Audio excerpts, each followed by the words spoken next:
It was a photograph that captured a generation in one frame. 177 hip-hop legends. And the cultural legacy still unfolding 25 years later. On September 29th, 1998, legendary artist Gordon Parks Jr. shot what many call the most iconic photo in hip-hop history, a living mosaic of MCs, DJs, dancers, producers, and pioneers standing shoulder to shoulder on 126th Street in Harlem, just steps from where jazz legends once gathered for a great day in Harlem. The author, filmmaker, music, and culture critic Nelson George wants to turn that day into a documentary, and he's leading a crowdfund effort to do so. Here is a look.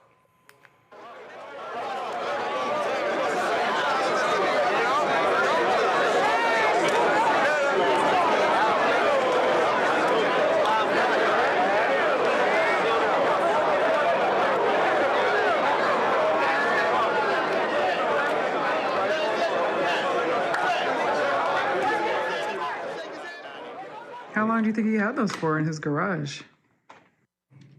We haven't looked at these, opened these up in, God knows, 30 years maybe.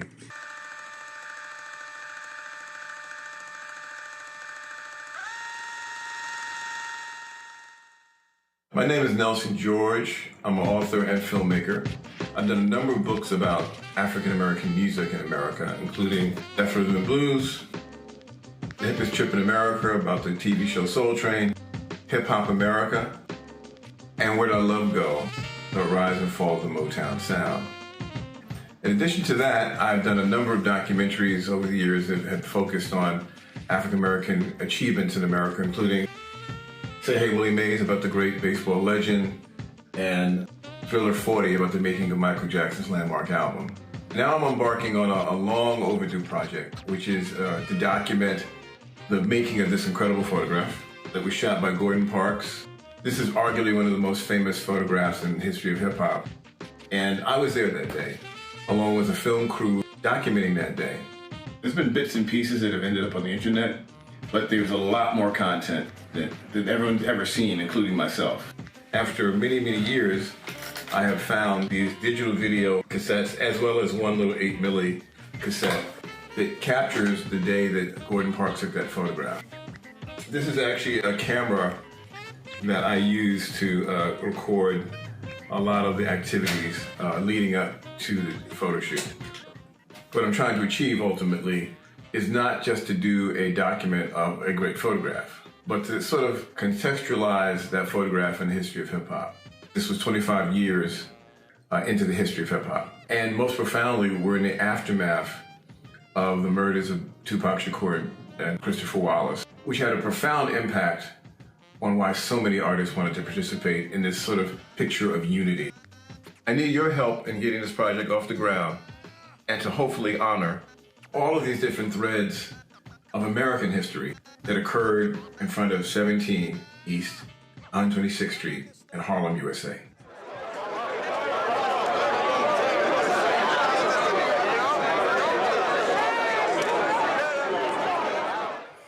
Well, those of us who shoot lots of video, Nelson, seeing you going through those MiniDV tapes, trust me, I know that experience very well, trying to digitize that stuff. You know, I posted some video, in fact, over the weekend. Normally today I'll be playing in George Lopez's Celebrity Golf Tournament. This is the first time in 17 years he hasn't had it. I first played in 2023. You know, it's funny because I posted some stuff on my Instagram page, and folks are like, I remember all the dudes like, man, you always shooting stuff. You always got that damn camera. In one of the videos, Chris Tucker's complaining. And I'm like, yeah. And y'all always the ones 10, 15 years later saying, yo, man, I wish I can get some of that. And so just talk about, okay, were you just shooting just to shoot, or was it a project you were trying to do and just abandoned? Well, it's more or less, I was at that point where I really was interested in being a director. I had done my first kind of short film about a year before that in '97. I said, okay, I'm a journalist by training. Okay, how do I make this transition? And then a woman named Leslie Pitts, who was my publicist at the time, said that she was helping organize a photo shoot of rappers on the same street in the same building in front of that the Great Day in Harlem photograph was taken with the jazz musicians. And I said, well, that sounds fantastic.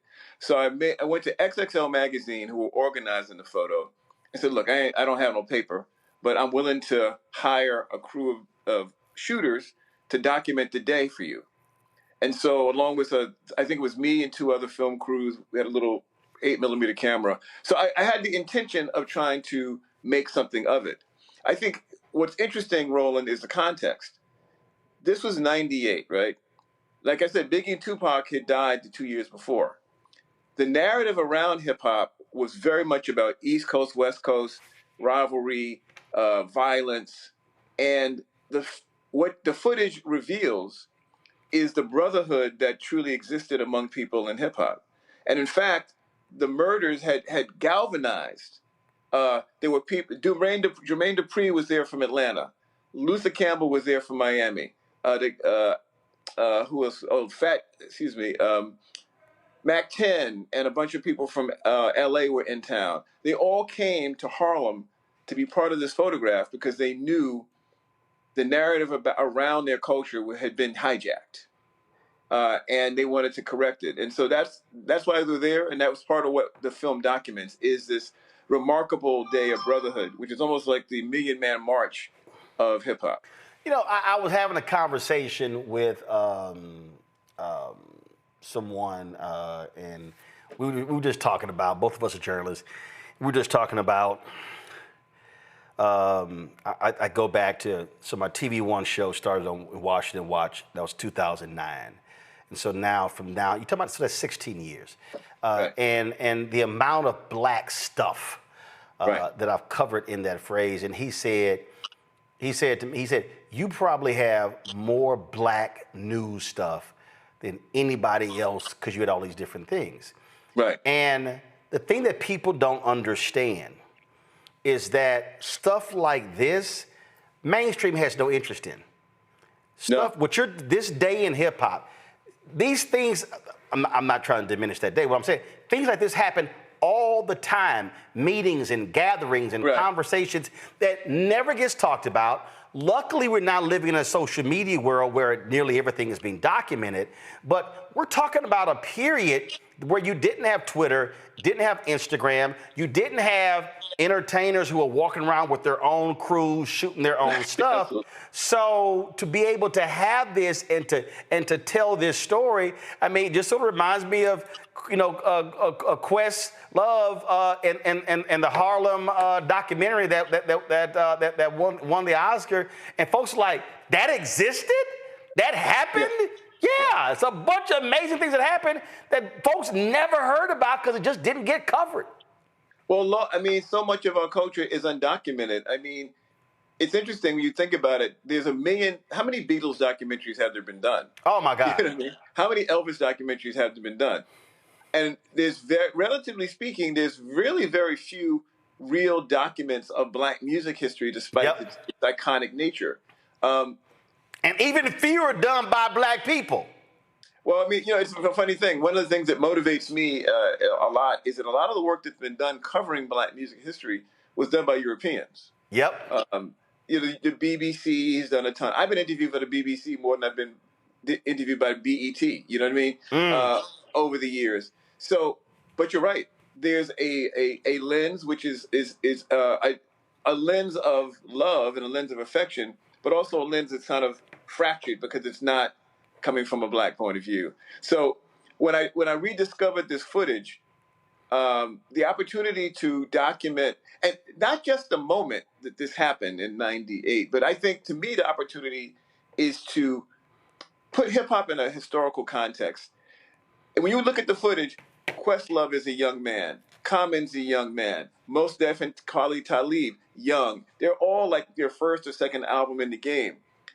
Now we look back 25 years, right, more or less. Who are they now? How do they look back at that journey? Right.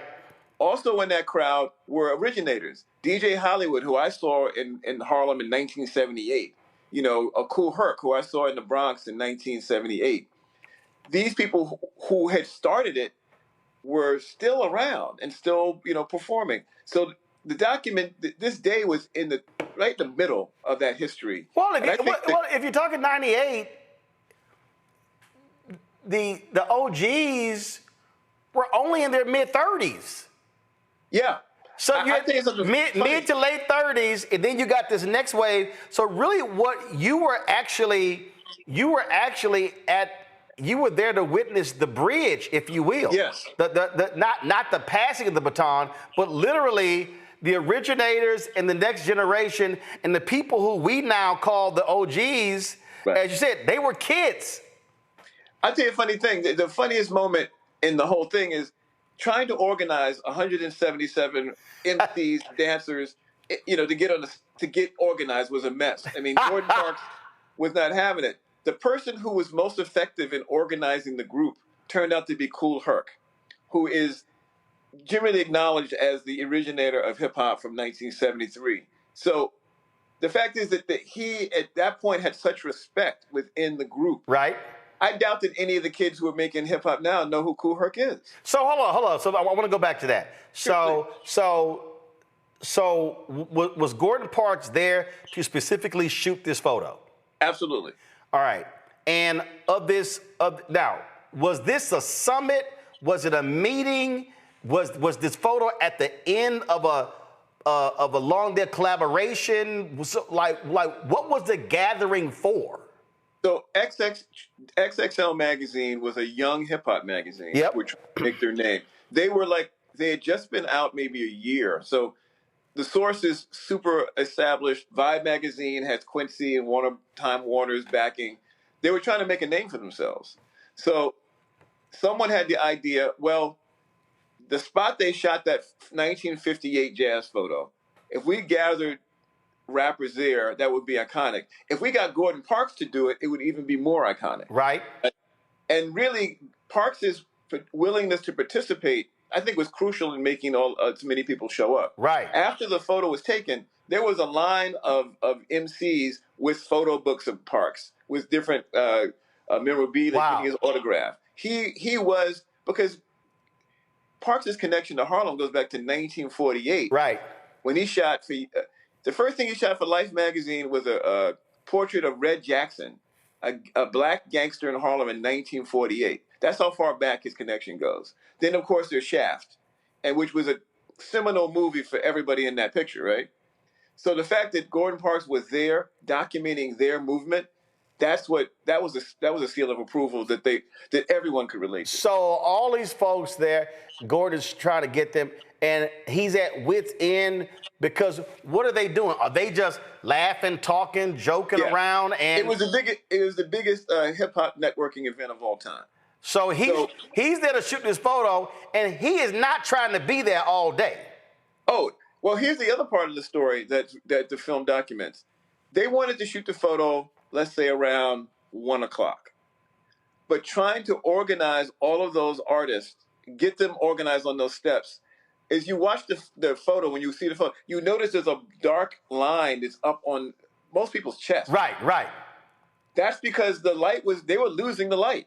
Wow. If they had not gotten that photo, they basically barely got the photo in. And what's funny, here's an example of what happened. They're waiting to shoot the photo. They're trying to get it organized. Run of Run DMC is late. Run comes up the block, and obviously he gets a big ovation because he's Run. And he's a hero to so many people. But Run wears his trademark hat. He's not in the final picture because that trademark hat blocked out his face. Wow. Because the light was coming so far. I'll tell you another thing we have footage of. There's one person who was late for I hate to say this because I don't want to make fun of her, but Lauryn Hill was late. Okay, go ahead. And so the organizers are trying to wait until she arrives, but she comes just after the last photo's taken.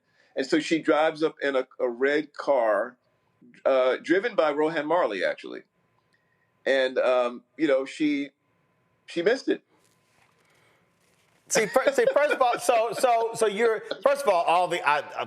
this is also why I love backstories because it's stuff that you never even know about. So so you want to do. So you're purposely choosing to crowdfund. Right. Your goal is to raise Well, yeah, 85. right now, Go ahead. yeah. It's, my goal is to raise as much as I can. I don't necessarily think we'll get that number, but No. Hold on. No. See, Nelson. I'm wrong, huh? No, Nelson. Hold up, bro. Nelson, you don't quite understand this show. Okay. First of all, we don't say that. Okay. I love that. No, Nelson, we don't say that. On March 4th, when we covered that night, Tiffany Lofton said we're trying to get these Florida A&M students to this conference. And I said, how many students? She said 35. I said, okay, you sit over there and you tell me how much y'all need to raise. She came back, said need to raise 49,000. We raised 84,000 that night. Wow. So don't no. Wow. So you're trying to raise. Somebody on the YouTube chat said, tell them, Roland. All right. So your goal, it says flexible goal. You're trying to raise 85,000. Is this Right. to get it started? It'll do a number of things. Number one, this summer we want to shoot a ton of interviews. We want to shoot people who were there. We want to get Fat Joe. Okay. We want to get Q-Tip. We want to get Slick Rick. So what do you need? So to do that, what do you need? I need money. I know that, but what I'm saying is, do you need crews? Do you need like what? No, I mean I have an editor. I pretty much know in terms of executing that. I'm ready to go. It's just a matter of booking talent and editorial, because we have all of this great art. We have 7 hours of archival footage. Got it. But going through all of that, organizing it, Right. and then getting the new footage, that's going to take time. Got it. So your interviews. Let's talk about your interviews. So what are you straight with camera gear? Are you straight with all of that? Are you trying? I mean, I'm open to hearing from. We're going to shoot in New York and Los Angeles. Okay. So I'm open to see DP's reels.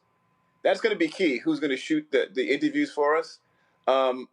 Obviously, in terms of crewing, looking for sound people. So yeah, I mean, I'm open to hear people sending me their resume. See, hold on. See, Nelson. The only reason I'm saying this here, Nelson, right there, we got 7 cinematic cameras. I'm only going through this here because what you're trying to raise. Because what we're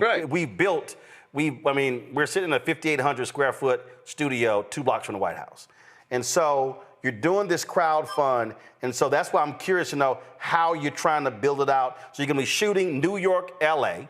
You're trying to do these interviews this summer. How many interviews are you trying to target to do?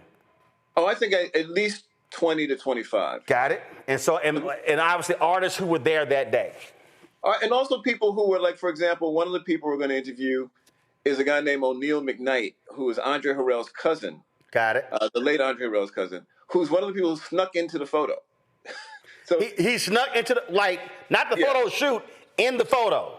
Oh, he's in the photo. Yeah, he's standing. You can see his head popping up in the back. So I mean, so that's part of the story. People who got there and snuck in.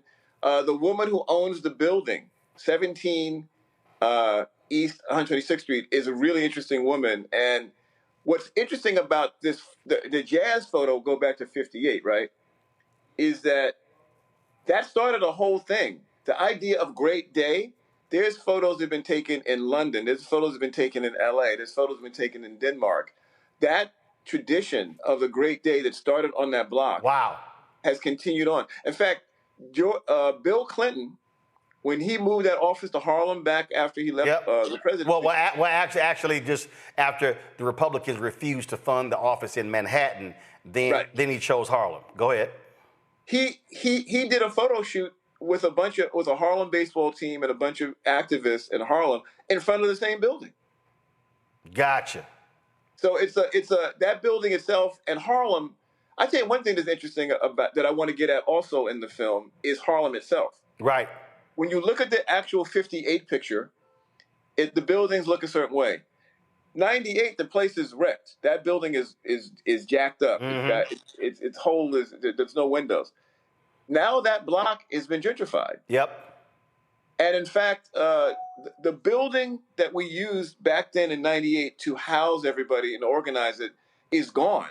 The church is gone. Now it's a condo. So it's also a look at Harlem itself through this prism. So we're definitely going to do some location shooting in Harlem and Got interview it. some of the people who still live there. So for me, it's a chance to document American history. Yep. And when everyone says, well, it's Black history, it is that. But Yeah, but it's still American history. Gordon Parks is an American icon, period. Indeed. Questions from our panel. Ome Congo, you're first. It's an honor to talk to you. I'm a big fan. I teach global hip hop and resistance, and so we're always watching the work. Yeah, up at American University, and so I'm hoping you'll come down to our campus and screen it once it's ready. My question to you is your documentary going to look at anything relating to the artists who were in the picture who are no longer with us? Oh, I mean, absolutely. I mean, I mentioned Andre Harrell, who was one of my really good friends, and he died, during the pandemic.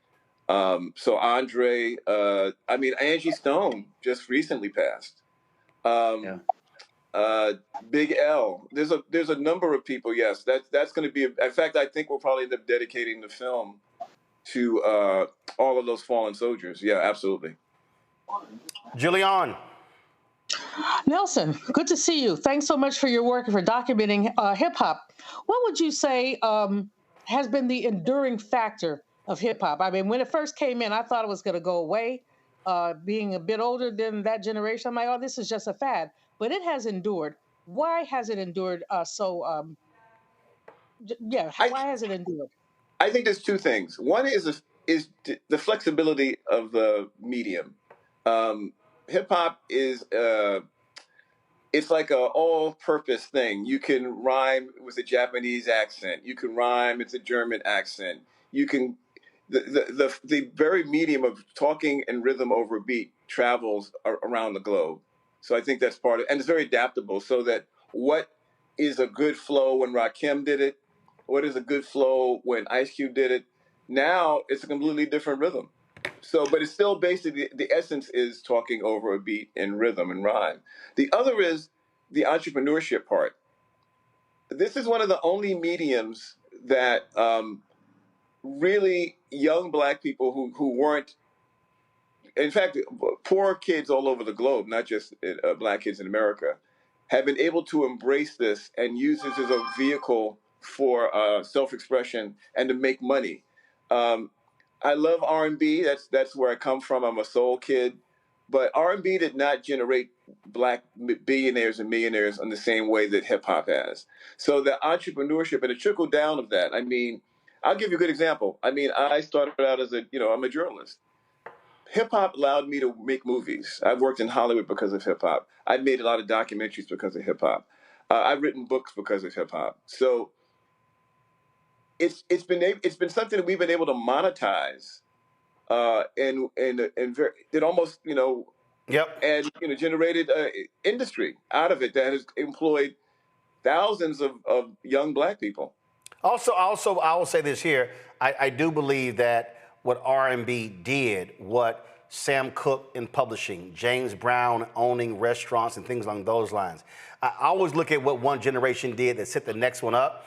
In Luther Campbell's book, he talks about, not signing licensing deals, but selling his product in the back of the room, and how the guys after him said, yo, I can own my own stuff. And so in many ways, it was just learning the business one generation to the next, that hip hop then comes along and it's in a perfect situation. Because frankly, listen, Isaac Hayes III talks about, scratching. He's like, man, I wish the brother who created that would have just stopped right then and then start doing his own turntables. And so it's just a learning curve about how do you go from one generation to the next.